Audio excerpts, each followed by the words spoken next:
जब से राहुल को स्कूल यूनिफॉर्म और चप्पल मिली थी, उसके आत्मविश्वास में जबरदस्त बदलाव आया था। अब वह स्कूल जाने के लिए उत्साहित रहता और गांव के लोग भी उसे नजरअंदाज नहीं कर पा रहे थे। लेकिन एक कमी अब भी थी। स्कूल की किताबें पुरानी और अधूरी थी। लाइब्रेरी में किताबें थी ही नहीं और राहुल के पास खरीदने लायक पैसे नहीं थे। जान की भूख। एक दिन क्लास में विक्रम सर ने कहा, अगर तुम वाकई आगे बढ़ना चाहते हो तो किताबों से दोस्ती करनी होगी। राहुल की आंखें चमक उठीं। वो जान गया था कि जो जवाब वो जिंदगी से ढूंढ रहा है वो किताबों में है। स्कूल से लौटते वक्त उसने एक पुरानी रद्दी की दुकान देखी। दुकान के बाहर ढेर सारी धूल जमी किताबें पड़ी थीं। कुछ के पन्ने फटे हुए, कुछ पर नाम मिट चुके थे।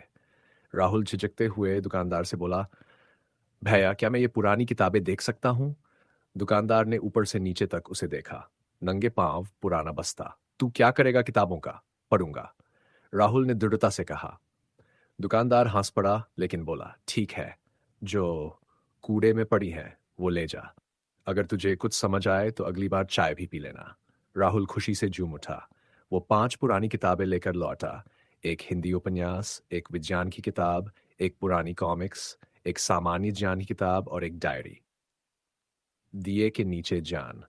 उस रात दिए के नीचे बैठकर राहुल ने पहली बार बिना किसी डर के पढ़ना शुरू किया। उसने हर पन्ने को ध्यान से पढ़ा। कुछ शब्द समझ नहीं आए तो पड़ोस के मास्टर जी से पूछा। डायरी में किसी पुराने छात्र के सपने लिखे थे। एक बिजनेसमैन बन। राहुल मंत्रमुग्ध हो गया। अगर किसी और ने लिखा है कि वो एक दिन करोड़पति बनेगा तो मैं क्यों नहीं बन सकता? राहुल ने खुद से कहा। रद्दी से बना बुक बैंक। अगले कुछ हफ्तों में राहुल ने रोज रद्दी की दुकान जा किताबें इकट्ठी करनी शुरू की। वो उन किताबों को साफ करता, जिल्द चढ़ाता और फिर छोटे बच्चों को पढ़ने देता। धीरे धीरे गांव के कुछ बच्चों ने उसके पास आना शुरू किया। राहुल भैया, राहुल भैया, आपके पास वो सुपर हीरो वाली कॉमिक्स है? भैया, वो सौरमंडल वाली किताब मिल सकती है क्या? राहुल ने अपने आंगन में एक पुराना बक्सा रखा जिस पर उसने लाल रंग से लिखा, जान का खजाना, फ्री बुक बैंक। गांव के लोग पहले तो हंसे, फिर धीरे धीरे समझने लगे, राहुल सिर्फ पढ़ नहीं रहा है, वो औरों को भी पढ़ा रहा है। विक्रम सर की सराहना। एक दिन स्कूल में स्पेशल असेंबली हुई। विक्रम सर मंच पर आए और बोले, एक बच्चा जिसने किताबों की कीमत रद्दी से ज्यादा समझी, वो असली लीडर है।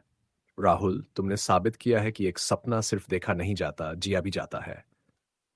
पूरा स्कूल तालियों से गूंज उठा। अंदर की आग रात को राहुल अपनी दादी से बोला, दादी, मुझे अब समझ आ गया, जो दुनिया मुझे रद्दी समझती थी उसी में मेरे लिए खजाना छुपा था। दादी मुस्कराई और उसके सिर पर हाथ रखते हुए बोली, बेटा, तू अब सिर्फ पढ़ नहीं रहा, तू दूसरों का भविष्य भी लिख रहा है। राहुल की आंखों में फिर एक सपना उभरा। एक दिन मैं ऐसा स्कूल बनाऊंगा जहां किसी को किताबें मांगनी न पड़े, हर बच्चे के पास उसका जान का खजाना होगा। अगला एपिसोड जोड़। पहला ग्राहक, पहली कमाई। राहुल पहली बार कुछ बेचता है और समझता है व्यापार की असली ताकत।